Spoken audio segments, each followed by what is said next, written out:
tous, aujourd'hui on prend la suite de ce qu'on a vu la semaine dernière, assis, debout, en marche. Je le rappelle simplement, assis, position où l'on est arrêté, assis, position où on n'est plus en mouvement, on est certainement paralysé par la peur, on est dans notre déception, on est découragé par nos échecs précédents, en tout cas on est assis, on est arrêté. Ensuite, eh bien, on peut se mettre debout, mais debout, ce n'est pas encore suffisant. C'est déjà bien pour sortir de cet état de léthargie, c'est bien pour sortir eh bien, de cette situation dans laquelle nous étions autrefois, mais on n'est pas encore en marche. La troisième chose, c'est de se mettre en marche, c'est de changer, de se déplacer du lieu où l'on est. Et aujourd'hui, j'aimerais vous donner deux autres exemples. L'exemple, bien sûr, du fils prodigue, cet homme que nous connaissons. Il va réclamer son héritage à son père, il va prendre l'argent, il va profiter au maximum de tout cet argent, mais malheureusement, il ne va pas profiter correctement de ces choses. Il va aller dans le monde, dans la débauche.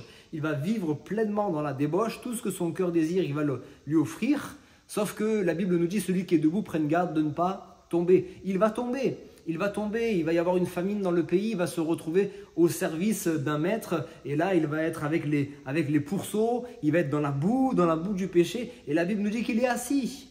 Il est assis et il est en train d'entrer en lui-même. C'est bien quand tu es assis, ça te laisse le temps de réfléchir. Non pas de te morfondre, non pas de ressasser constamment justement tes échecs, tes déceptions, tes peurs et toutes ces choses-là, mais de réfléchir à quelle est la solution. Et lui, il rentre en lui-même. Il reconnaît qu'il a fauté, il reconnaît qu'il a péché. Il dit « J'irai vers mon Père ». Et je me lèverai, j'irai vers mon Père et je lui demanderai pardon. Il n'a pas juste dit je me lèverai. Il sait que s'il se lève, c'est déjà mieux. Il n'est pas vautré dans la boue du péché. Mais s'il se lève et qu'il reste dans la boue du péché, il finira encore par tomber. Il se lève et il se met en mouvement. Il se lève et il retourne auprès du Père. Ça, c'est l'exemple d'un homme qui passe du péché à la repentance, loin de Dieu, à la présence de Dieu. Oui, si tu es dans le péché aujourd'hui, tu peux rentrer en toi-même, tu peux réfléchir, tu peux sortir de cette disposition, de cette situation dans laquelle tu es en train de pécher. Lève-toi, mais ne reste pas là où tu es, va en marche vers l'église, en marche vers le Seigneur, en marche vers la prochaine réunion, en marche dans la repentance, en marche vers ton Dieu qui ne se lasse pas de pardonner. Puis le dernier exemple que vous connaissez certainement également, c'est la belle-mère de Pierre. Elle était plus que assise, elle était allongée. Allongée dans la maladie, allongée dans la fièvre. Jésus va s'approcher. La Bible nous dit qu'avec son autorité, il va menacer la fièvre et la fièvre va la quitter instantanément.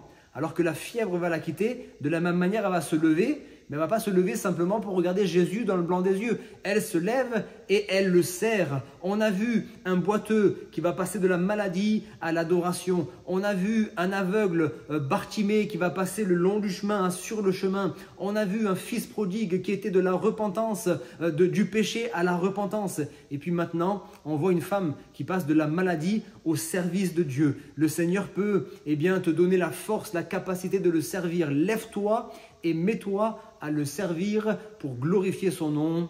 Alléluia.